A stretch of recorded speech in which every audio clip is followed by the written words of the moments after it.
Breaking news. Joe Biden's Ukraine coalition reaches end. Weekend European Parliament elections have shaken Europe's centrist establishment, with the French and German engines of US-aligned foreign policy, particularly President Joe Biden's support for Ukraine and efforts to deter Russia from broader aggression, facing sustained domestic disruption. Over 25% of the 720 seats contested will go to the center-right European People's Party, EPP. The right-wing European Conservatives and Reformists, ECR, could gain 73 seats. According to predictions, the Liberal Renew Europe coalition will get 79 seats, while the center-left Socialists and Democrats, SND, will retain 137 seats. EPP-allied European Parliament President Roberta Metsola told Euronews, "From the preliminary forecasts it looks like the constructive, pro-European center has held. Eurosceptic, anti-immigration, and Moscow-friendly parties won strongly in France and Germany in the 185 million votes cast across 27 nations, delivering the projected far-right surge." Sign up for newsletter. National economies and governments form the foundation of the European Union. A far-right turn for either might jeopardize Biden's pro-Ukraine transatlantic policy. The election's broader outcome suggests a political atmosphere favoring the right over the left, European Council on Foreign Relations senior policy fellow Paweł Zerka told Newsweek. Insecurity, notably from the Ukraine war, boosts the right's security, defense, and foreign policy credibility.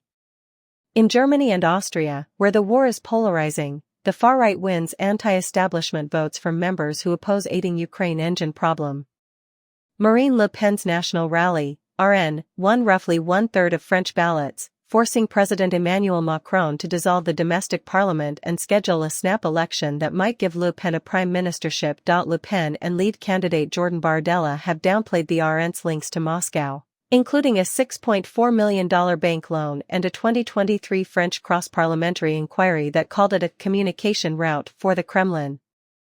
Macron, once criticized in Kiev for his perceived naivety in the face of President Vladimir Putin's maneuvering, has recently advocated for NATO to deepen its involvement in Ukraine, including encouraging strikes within Russia, committing new combat jets, and sending non-combat troops.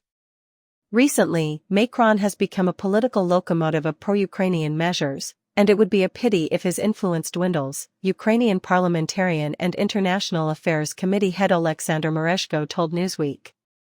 Le Pen's party seems to have been more cautious in its pro-Putin rhetoric. In neighboring Germany, right-wing challengers embarrassed Chancellor Olaf Scholz and his SPD. AfD, ousted from the far-right European Parliament's Identity and Democracy faction after its top candidate declared Nazi SS members were not all criminals, was forecast to get 16% of the vote. Allegations that top AfD leaders participated in Moscow's intelligence efforts have plagued the party. AfD leaders have always supported Moscow's worldview, and this year, the party was attacked for sending parliamentarians to observe Putin's latest carefully choreographed presidential coronation. Scholz's main opponents are center-right, despite the growing far-right danger. The CDU/CSU Union Alliance gained 30% to the SPD's 14%, bolstering its dominance ahead of the next national election before October 2025. The AfD's relative success is concerning, since it is allegedly pro-Putin and viewed as neo-Nazi, Mereshko added.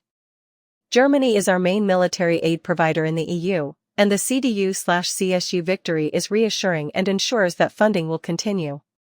Weekend winners include Le Pen and Italian Prime Minister Giorgia Meloni. The Brothers of Italy performed well, collecting almost 25% of votes. Meloni has balanced her domestic culture war crusades and violent anti-immigration rhetoric.